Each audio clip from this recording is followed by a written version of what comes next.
Olá, irmãos, a paz do Senhor Jesus. Hoje é dia 25 de julho de 2017. Amados, dessa vez o Senhor me instruiu a falar sobre testamento.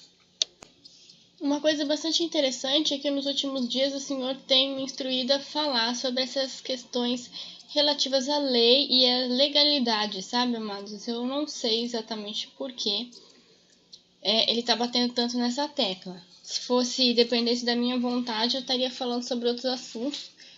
Mas como ele tem me instruído a falar sobre isso, então vamos falar sobre o que ele está querendo, né? Então, irmãos, é o seguinte, testamento. Como todos nós sabemos, existem dois testamentos, o testamento antigo e o novo. É também chamado de pacto, velho pacto, novo pacto, velha aliança, nova aliança, que é a mesma coisa. Eu gosto bastante de usar a figura do contrato, né? Então, no velho existiu um contrato e agora existe um novo contrato que foi feito por Jesus. Então, para a gente entender o que é um, o que é o outro, como é que isso funciona, a gente tem que entender primeiro o que é o Velho Testamento. Então, amados, o Velho Testamento, ou o Antigo Pacto, foi criado em Moisés no momento em que as leis foram implantadas. Como já expliquei para vocês em vídeos anteriores, o objetivo da lei é trazer enquadramento de forma que possa haver punição. Sem lei, ninguém pode ser punido, certo? É necessário que haja parâmetros, que hajam leis para que possa haver condenação, porque sem a lei não poderia haver condenação. Poderia até haver morte, mas condenação não. Porque como você pode condenar alguém sem uma base legal, né, amados? Então, o Antigo Pacto foi criado desta maneira e ele consistia da seguinte forma: aquele que transgredir a lei será condenado. Este era o pacto.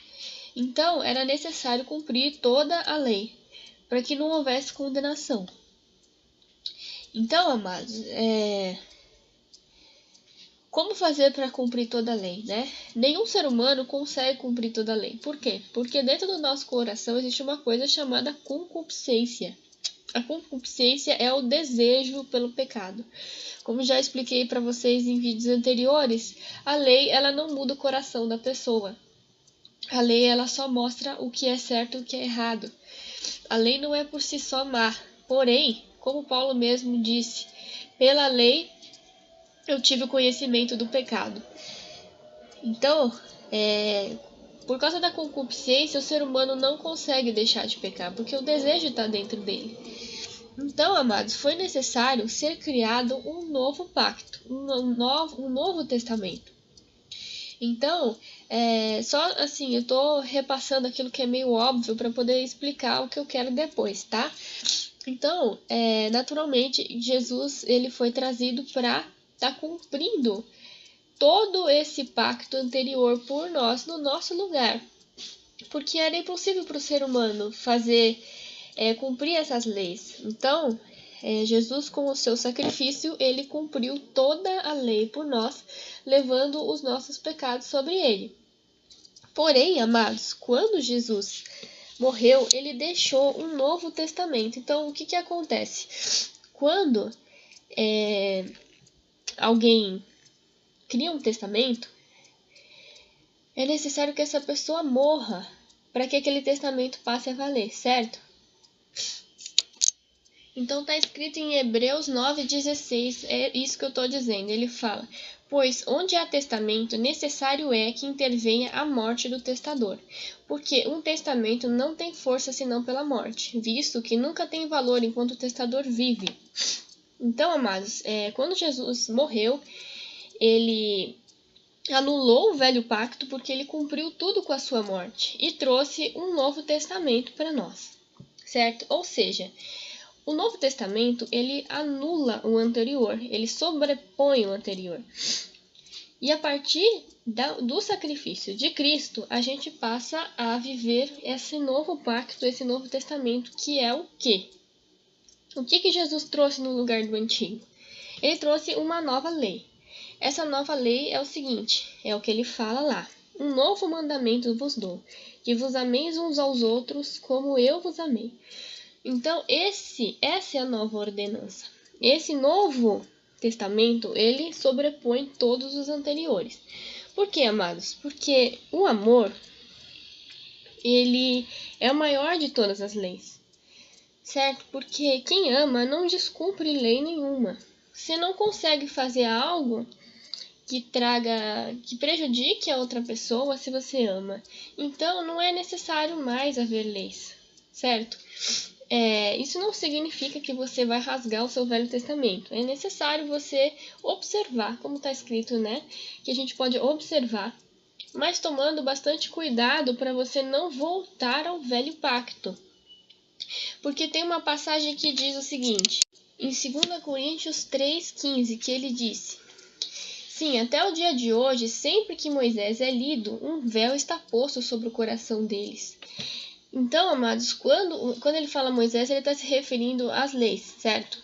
Quando você começa a se voltar para o velho concerto, começa a voltar, se colocar debaixo de leis, um véu está posto sobre o seu coração. Você começa a já não mais enxergar a Cristo.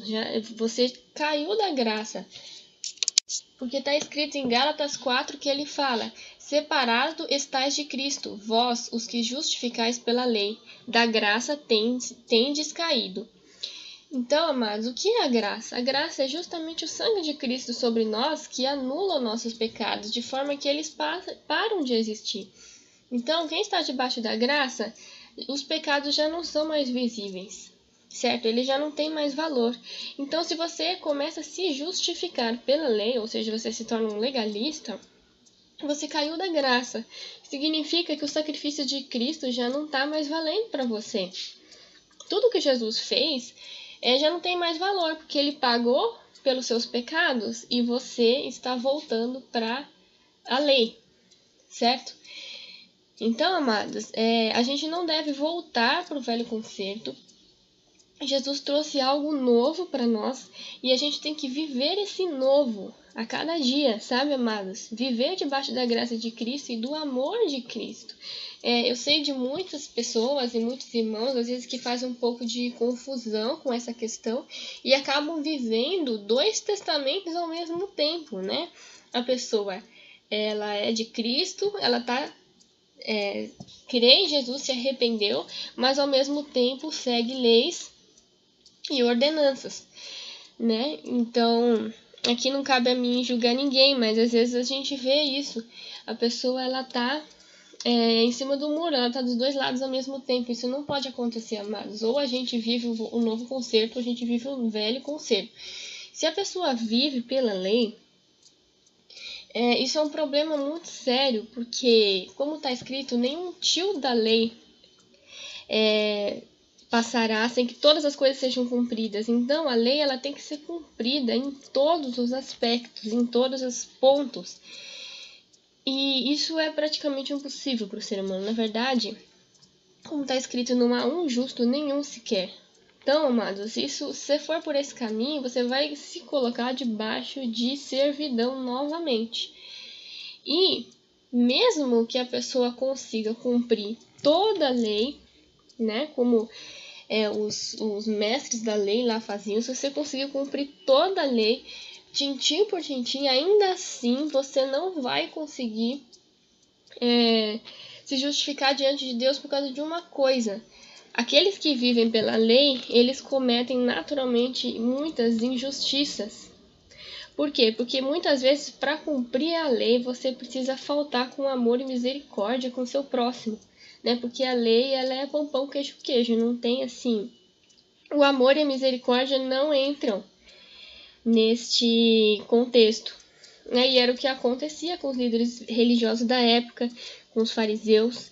Eles tinham um zelo pela lei muito grande, e a prioridade deles era cumprir a todo custo, nem que para isso eles tivessem que passar por cima das pessoas necessitadas, faltar com amor. Então, você cumpre a lei de Moisés, trazida por Moisés, mais você descumpre a lei de Cristo, que é o amor. Então, você acaba descumprindo alguma lei de qualquer jeito, sabe, amados? Melhor seria se você nunca tivesse se convertido, né? Que nunca tivesse conhecido Jesus, porque aí pelo menos você não estava debaixo de dois tipos de lei, né? Então, se você é um cristão e entregou sua vida para Jesus, você está debaixo dessa nova lei de Cristo, que é o amor. Mas aí entra uma outra questão, né? Muitas pessoas se perguntam como amar, certo? Amar parece ser uma coisa difícil, mas quando Jesus disse que nós devíamos amar o próximo, amar os nossos inimigos, etc., ele não estava dando uma sugestão, ele estava dando uma ordem. Era uma ordenança que ele estava dando. O que significa, amados, que amor não está ligado necessariamente a sentimentos. Amor é uma decisão pessoal, tá? Deixa eu só explicar o que eu quero dizer. Existe o amor e a paixão. A paixão é um sentimento que vai e volta no nosso coração, certo? Agora, o amor é uma decisão pessoal. Você decide amar uma pessoa independente do que você está sentindo por ela, tá? Então, por exemplo, a pessoa ela tomou uma decisão de amar alguém, por exemplo, num casamento, lá no altar, a pessoa ela tomou a decisão de amar. Obviamente, quando você se casa com alguém, você não está apenas decidindo, você também tem o sentimento, que é aquela paixão que você sente para a pessoa. Só que esses sentimentos, eles vão e voltam de acordo com, às vezes, com o nosso humor, até com questões hormonais, né, amados? Ele varia. Mas a decisão de amar, ela é eterna, ela tem que ser eterna, sabe? Então, quando Jesus ordenou que nós amássemos, isso é uma decisão que a gente tem que tomar, e a gente não deve consultar nossos sentimentos, a nossa carne, né? Como Jesus mesmo disse, no momento em que ele estava para ser crucificado, ele disse: eis que o espírito está pronto, mas a carne é fraca. O que ele quis dizer é que eu tomei a decisão de passar por isso, mas meu corpo tem medo, é natural, né? O corpo humano não está preparado para esse tipo de coisa, mas, como Paulo também disse, eu não consultei nem carne nem sangue. Então, amados, a decisão de amar, ela tem que ser acima de tudo. Isso não significa que você não vai ter sentimentos, às vezes, difíceis de lidar. A mesma coisa é o perdão também, tá, amados? O perdão é uma decisão também. Você decide perdoar, independente do que você sente. Isso não significa que não vão haver feridas, certo? Dores que ficam, às vezes, no nosso coração. Mas, a partir do momento que você decide perdoar ou amar alguém, você não vai mais aprovar aqueles sentimentos ruins. E é aí que entra o Espírito Santo na história. O Espírito Santo, ele é consolador. Ele vai trazer consolo para suas feridas da sua alma, para os seus sentimentos ruins. E vai fazer com que você, além da sua decisão de amar e da sua decisão de perdoar, você ainda tenha sentimentos bons que vão te ajudar a tornar tudo mais leve. Porém, é necessário você se posicionar. Tá? Se você for ficar sentado de braços cruzados esperando ter sentimentos bons para você amar ou perdoar alguém, isso nunca vai acontecer, tá, amados? Porque isso não seria livre-arbítrio, né? Se o Espírito Santo fosse simplesmente colocando no seu coração tudo sem que você decidisse. É necessário você se posicionar com Deus, falar: ó, Senhor, essa pessoa me magoou, aconteceu isso ou aquilo, eu tô muito ferido, mas eu perdoo essa pessoa mesmo assim. E aí você pode complementar a sua oração dizendo: Senhor, o Espírito Santo, me consola dessas feridas que essa pessoa me causou. Você pode até se derramar ou chorar diante de Deus para que Ele te console. O que você não pode mais fazer é alimentar esses sentimentos ruins e começar a murmurar ou falar mal dessa pessoa. É isso que você não pode fazer mais. E, amados, tenho visto assim por experiência minha mesmo, na medida que você vai praticando isso, tomando decisões de amar mesmo em situações difíceis, quanto mais você pratica isso, mais fácil vai se tornando. de forma que chega a um ponto que você realmente tem sentimentos de acordo com aquilo que você está decidindo, sabe? Vai ficando mais fácil mesmo. Você já não precisa mais fazer tanta força e tudo vai se tornando mais leve e mais natural. Mas para isso você tem que se posicionar, como eu mesma já disse. Então, amados, é isso que eu tinha para falar. Vamos viver no novo concerto e não no velho, tomando muito cuidado com as nossas palavras, porque está escrito lá em Mateus 12:37, que eu vi agora, que fala: porque pelas tuas palavras serás justificado, e pelas tuas palavras será condenado. Então, amados, tomando cuidado com as nossas palavras e sempre enchendo nosso coração de amor e buscando a justiça, né? Porque fala que o justo vive pela fé. Então, vamos nos tornar pessoas justas e espirituais. E não viver pela carne, porque a carne tem desejos próprios e vontades próprias que não agradam a Deus. Então a gente não deve consultá-la na hora de tomar nossas decisões, certo? Então é isso, amados. A paz do Senhor Jesus. Ah, sim. Hoje é dia 26/7 de 2017. Eu esqueço às vezes de falar a data. Então é isso, amados. A paz.